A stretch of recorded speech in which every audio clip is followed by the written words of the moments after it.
Hey, welcome. Today we're diving into a really pivotal moment in Christian history, but we're going to look at it through a completely different lens. The source material we're exploring suggests that what happened in the early church wasn't just a change in ideas, it was a reframing of how power was transferred, or as this argument goes, how it was literally seized. So let's just start with the central, most provocative question the source throws at us right away. What if the Vatican was built on a crime scene and not a peaceful succession? I mean, just think about that. It completely challenges a foundational story of Western civilization and forces you to ask, what if the whole narrative of a seamless handover of spiritual power is, well, wrong? So, to even begin to unpack that question, we have to start with the source's main argument. And it's a big one, that the events after the apostles died weren't a continuation at all, but instead a hostile takeover of spiritual authority. And this right here sets up the core conflict for the whole idea. You've got to get this distinction. On one side, you have truth, which is presented as this eternal, unchanging thing. And on the other, you have tradition, which is framed as, history written by the victors. The whole point here is that these two things are not the same, not even close. Okay, but before you can deconstruct a claim, you really have to understand what that claim is, right? So let's take a look at the traditional story, the very foundation that the authority of the Roman Church is built on. The standard claim, the one most of us have heard, is apostolic succession.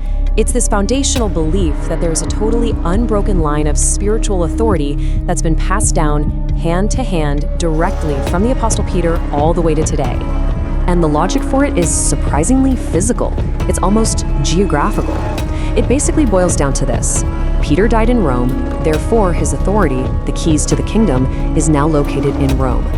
In this view, his physical presence, his actual martyrdom there, is what makes the place itself the seat of power. All right, now this is where the reframe gets really, really interesting. The source material takes that exact same piece of evidence, Peter dying in Rome, and it flips it completely on its head. It argues that his death isn't proof of succession, it's evidence of a conquest. So here's the stark difference between the two models. Apostolic succession, that implies a peaceful, legitimate handover, like passing a baton. But this other model, institutional appropriation, that suggests something way more violent. The idea is that the institution itself was grabbed after its rightful leader was executed. The authority wasn't given, it was taken.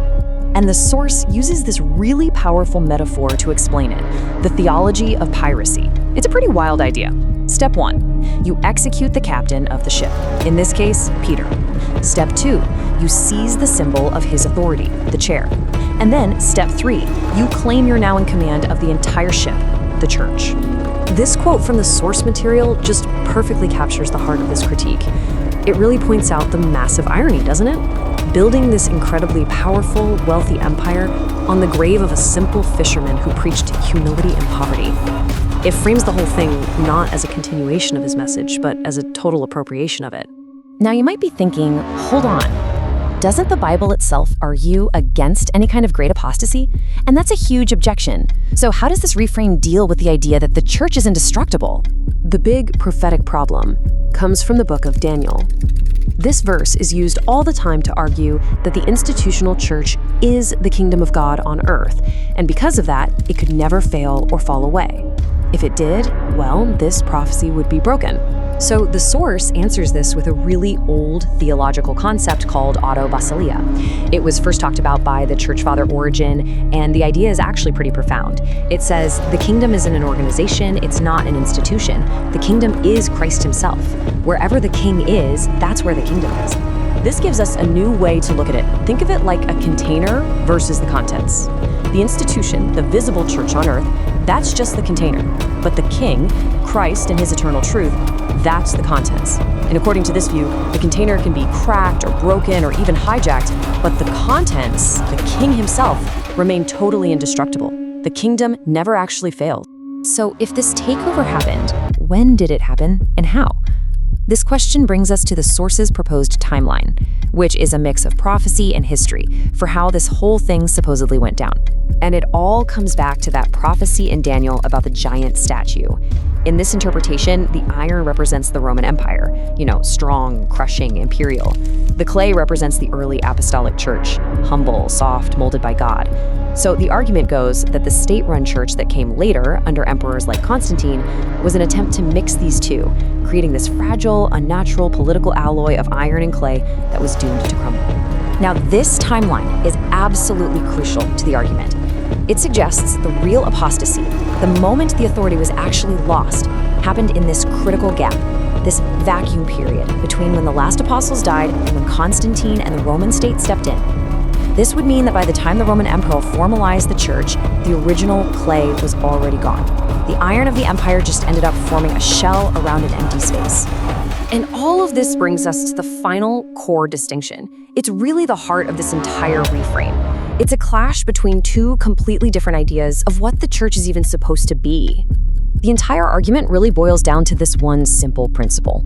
Spiritual authority can't be taken by force. Think about it like an ambassador. If you kill an ambassador, it doesn't make you the new ambassador. It doesn't create a succession. It just creates a crime scene. And so we end with this final, stark contrast. On one side, you have the kingdom, which is defined as Christ and his truth. It's eternal, it's indestructible. And on the other side, you have the corporation. And in this view, that's the man-made institutional substitute that rushed in to fill the power vacuum after the apostles were gone. Which leaves us with one last question to think about, bringing us right back to where we started.